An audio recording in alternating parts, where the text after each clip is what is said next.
Today on the Friday Five, 5 things I am doing to prepare for my cut.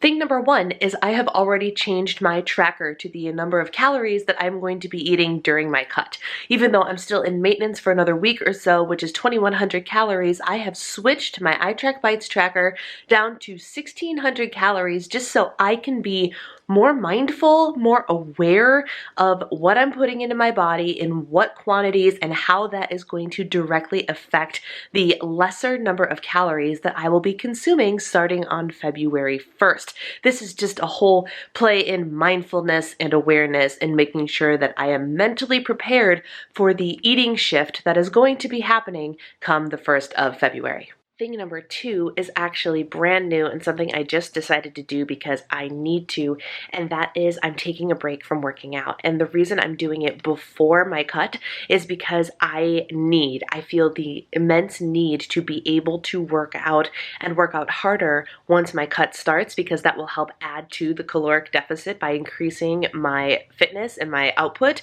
And knowing that I need to take a break, for those of you that don't know, I'm having a lot of pain, I'm exhausted all the time. And so the community, my friends, and even my husband is like, why don't you just take a break? Why don't you relax from working out for a week or so? So I'm actually not going to be working out for about a week and a half. I'm going to be doing yoga and active living and like house chores. It's not an excuse to sit on my butt and do nothing, but I'm not going to be doing lift. I'm not going to be lifting a single weight. I'm not going to be doing intentional cardiovascular like HIIT or anything like that. I'm taking a break.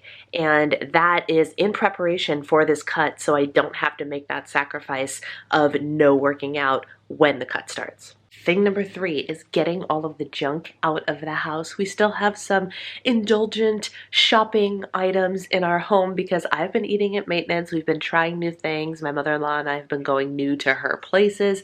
And so we just have an abundance of things that don't necessarily need to be around when I'm doing my cut. So we're finishing those things up now so they are out of the house come February 1st, and I have less temptation to work with.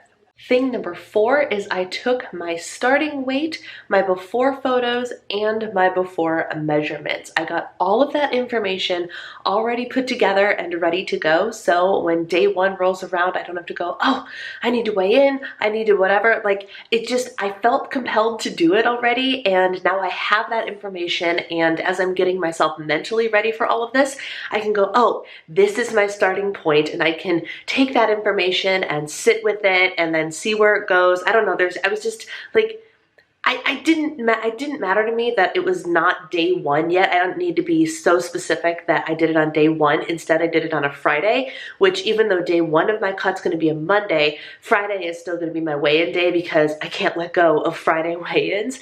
So I did that on a Friday and I feel really good about it. All of the information is in all of the appropriate apps and I'm ready to go. The last thing I did, thing number 5, was I circled my end date because unlike every other time I've tried to lose weight, I have a specific end date that is going to end my cut, my period of weight loss, regardless of how many pounds I've lost. Easter Sunday is the day that I start reversing back into maintenance mode, and if I've lost 5 pounds, 10 pounds, 20 pounds, it doesn't matter. That date specifically ends my cut, and I'm going to be reversing back up to maintenance to help keep my metabolism in tip-top shape, avoid metabolic adaptation, and it's just really comforting to know that, like, okay, this restriction, this period of restriction and intensity is only 9 weeks. It's not until the scale says what I wanted to say. It's only 9 weeks.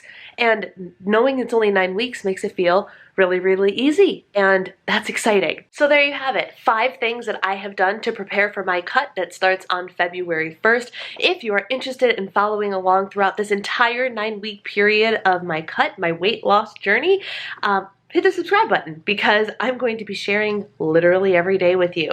Thanks for watching. I'll see you next time.